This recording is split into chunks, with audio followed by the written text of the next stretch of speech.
You know, they did a survey of American school children and Chinese school children, and they asked the Chinese school children, which job and which profession would you most like to do when you're older? And the Chinese school children were usually given an example like doctor or engineer or maybe astronaut or something a bit more exciting. And the number one job that all people in the West, the United States, the United Kingdom, that all school children want to do is vlogger or influencer. And the problem with that is as follows. Not many people are genuinely interesting.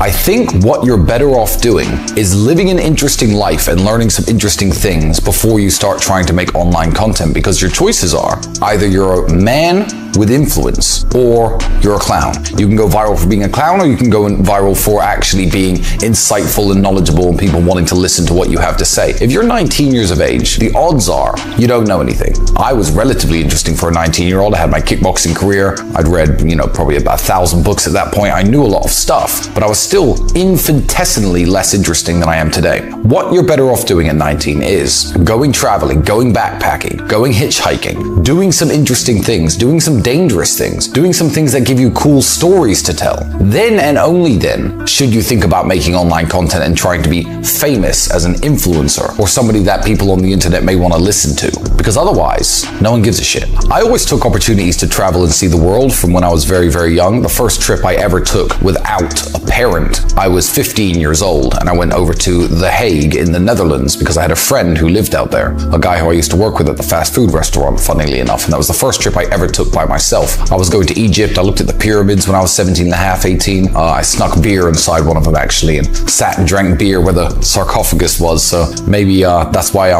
maybe the Pharaoh's curse is coming back to haunt me now, and that's why I'll have all these legal problems. But yeah, I snuck a beer inside the Great Pyramid of Giza. I was doing some pretty interesting stuff. I didn't have very high budgets, but I knew not to waste the little money I had on stupid things. Now I buy stupid things, but now I have all the money in the world. And when I'm free to travel again, my life is again going to be very, very interesting. I like to do things that no one else has done. So even as a 19, 20-year-old man, I was a lot more well-traveled than my contemporaries and my friends. I was a lot more knowledgeable about the world. I'd learned different parts of different languages. I'd been to countries that no one really went to, especially back then. I'd been all through Slovakia, Poland, and Eastern Europe at a very young age. And if you spoke to me at 20, or if I were to go online and start speaking, as I did at probably 24, 25, I had some interesting stories, and I was a relatively interesting person. I ran my webcam studio. That's a very interesting thing to talk about, regardless of whether you like it or not.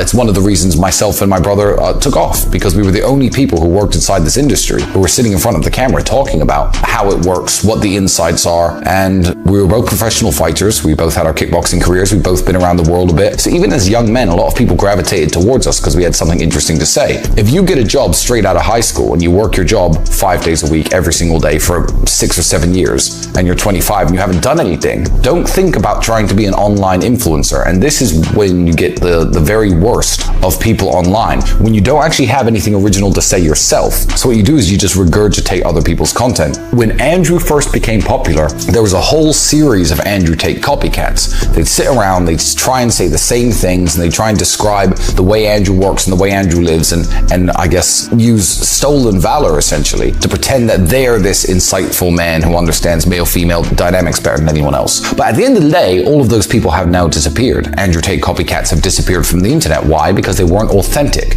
No one gravitated towards them, and they never built a solid following. So you don't have to be like me, and you don't have to be like Andrew, and you don't have to be like Jake Paul. You don't have to be like anyone on the internet. You have to be like you, and you have to think, what is so interesting about you or unique about you that millions of people, or at least thousands of people, are going to think, you know what, I want to hear what this guy has to say. And if you don't have something that you can immediately think of that makes you stand out from the crowd, then I would suggest putting down the camera, putting down your editing software, and going out and exploring and enjoying the world for 2 or 3 years and doing something interesting, learning some interesting facts, getting some interesting stories behind you. Then people might want to listen to you.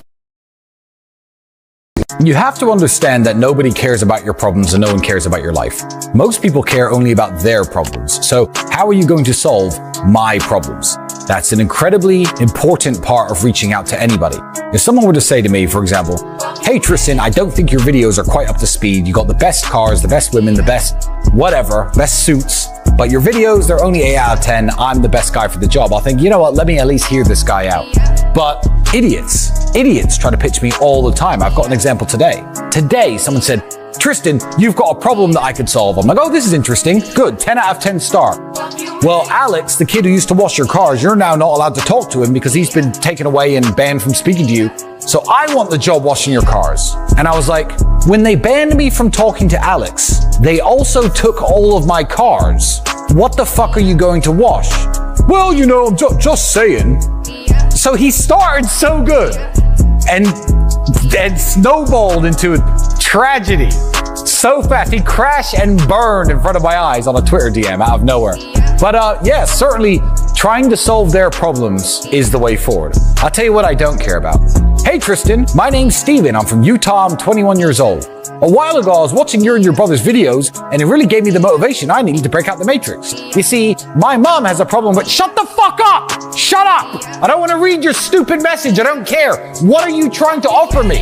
And at most of the times at the end of this message, the offer is, give me money. Either for your crappy business idea, or to fix your car so you can pay me back with interest like I'm some fucking loan shark. Like I could be bothered to drive to Utah and break your fucking legs for the $600 you owe me. I'm not interested in doing that. The flight will cost me more. So I just know I'm never going to see my money again. Be compendious about what you're trying to help the person achieve in your first 1 or 2 lines. Because if you don't sum it up in your first 1 or 2 lines, they are not going to be interested.